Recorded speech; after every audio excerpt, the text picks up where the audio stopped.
Well, welcome to another 3-point edit. Well, this time it's a demonstration of tracked warping or grid warping, as I believe it's known. What I'm interested in, or what there has been some interest in lately, is how to achieve a distortion of some video. So here I have a shot of yours truly, looking rather glum in one of my movies, and I thought it would be nice to be able to use the tracker to apply some distortion to my face. So here's the result.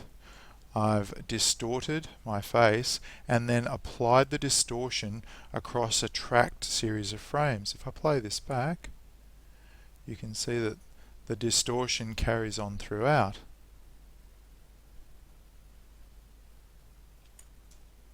So even with the motion blur, the tracker works quite well to track through the motion blur, and this distortion is applied with the motion blur.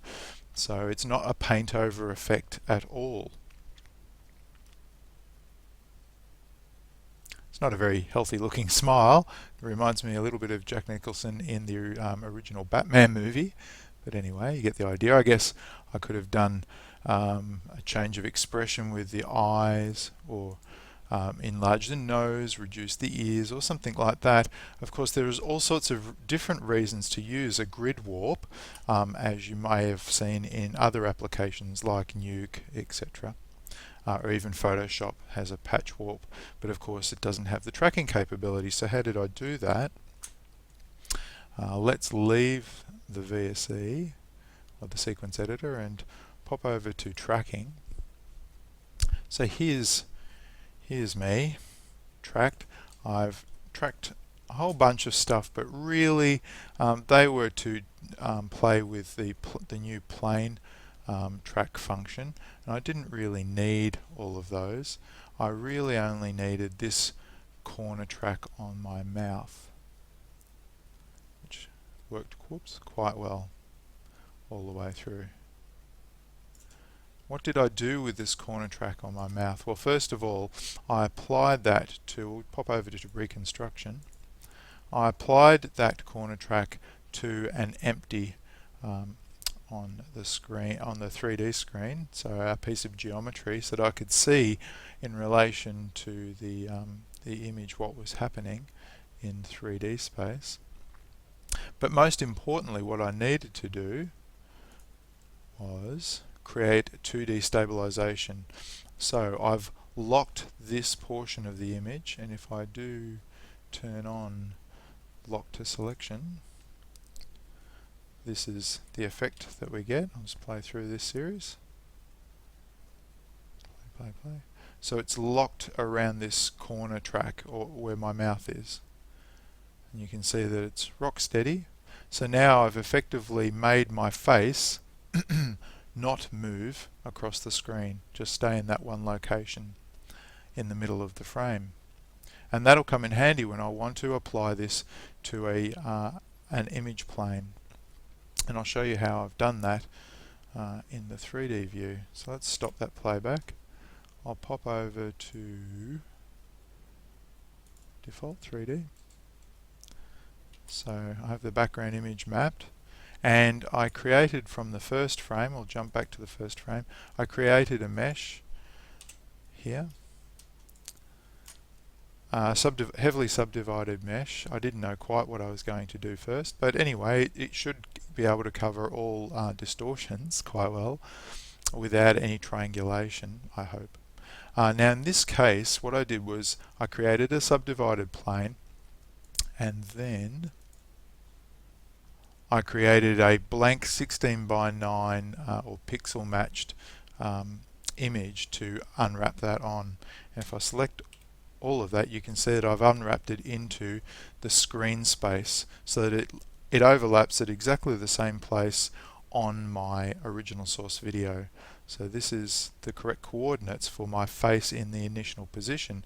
And remember, I've stabilized my face so that it doesn't move from that position, so it remains there all the time.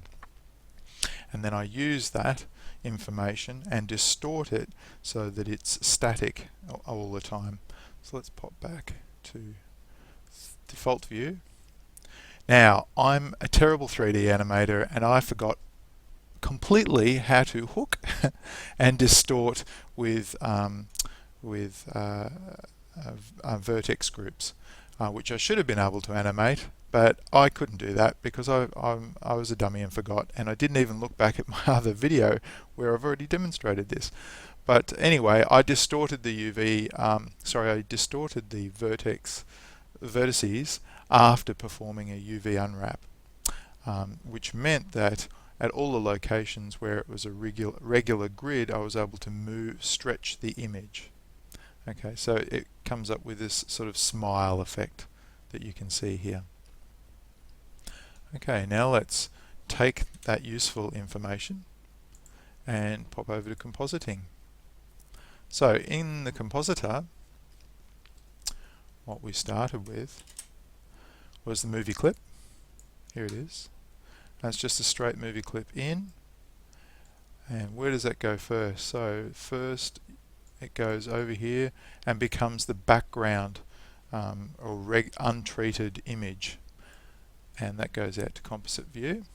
But it has keyed over the top the distorted view. So let's pop back and look at what happens with the distorted vision. So here's the movie clip. It comes down here and becomes the input source of my stabilize node. Now my stabilize node, remember, is keeping my face locked at that corner of the mouth so that it doesn't move. The stabilized image is then going out to my UV map, UV distort node. So it's taking a UV render layer, or a pass, sorry, a UV pass, here it is here, from my render, my 3D render. And remember, this plane doesn't move, it just stays locked in space with a stabilized version of the source video also locked in place, and then a distortion is applied to that UV image. You saw those vertices that were moved.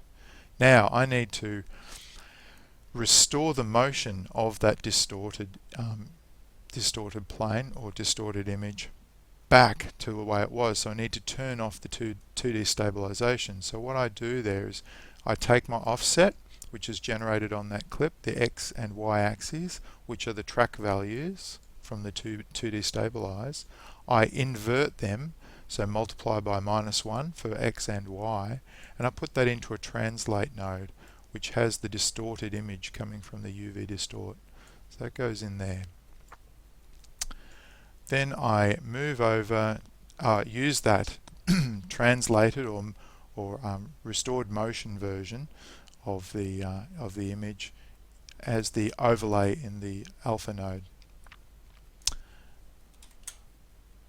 And it looks like, whoops, looks like this. So if we take off the, whoops, I do, every time I do something it renders. We want to create a node there, I'll turn that off. Render, render, render. Wish I remembered how to do border select rendering. Anyway, there we go.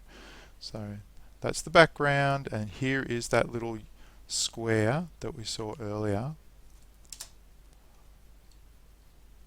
in exactly the shape cut out that you can see for my head with the distortion applied, and then it has motion added on top of that. So I'll just reconnect the background again. Now one thing I noticed using the UV distort was that it actually, the UV distort outline places, backdrop, don't want backdrop, places a line around the edge of the UV distort area. You'll see that in a moment when it finishes rendering. Here we go. I don't know, I hope that the compression from YouTube allows you to see this, but can you see this edge around the UV distort? I gather that's because of the color values changing on that edge, so that they produce an extreme distortion.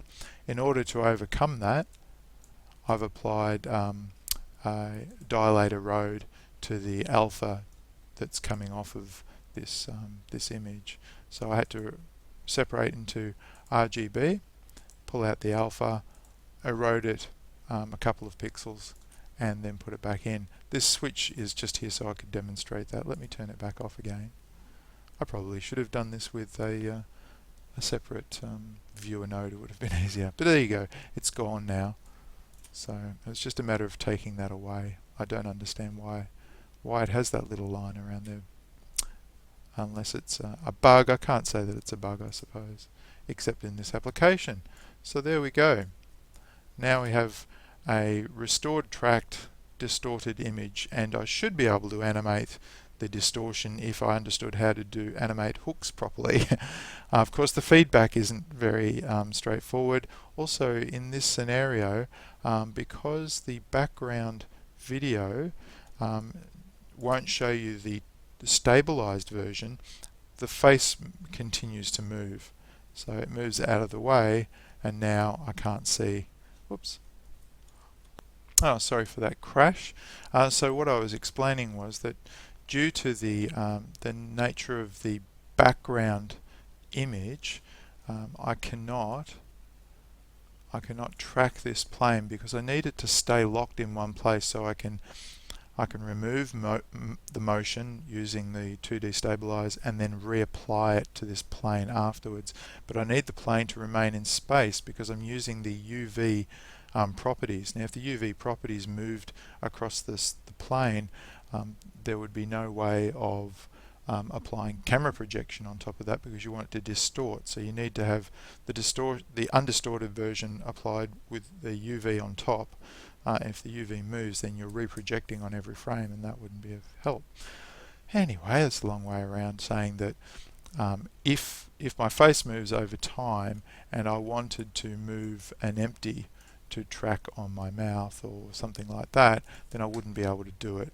I'd be forced to somehow interact with the background image via the track tool or the compositor. Anyway, so that's the result. I hope this has been useful. I really hope we get a proper grid warp tool. That would be fantastic.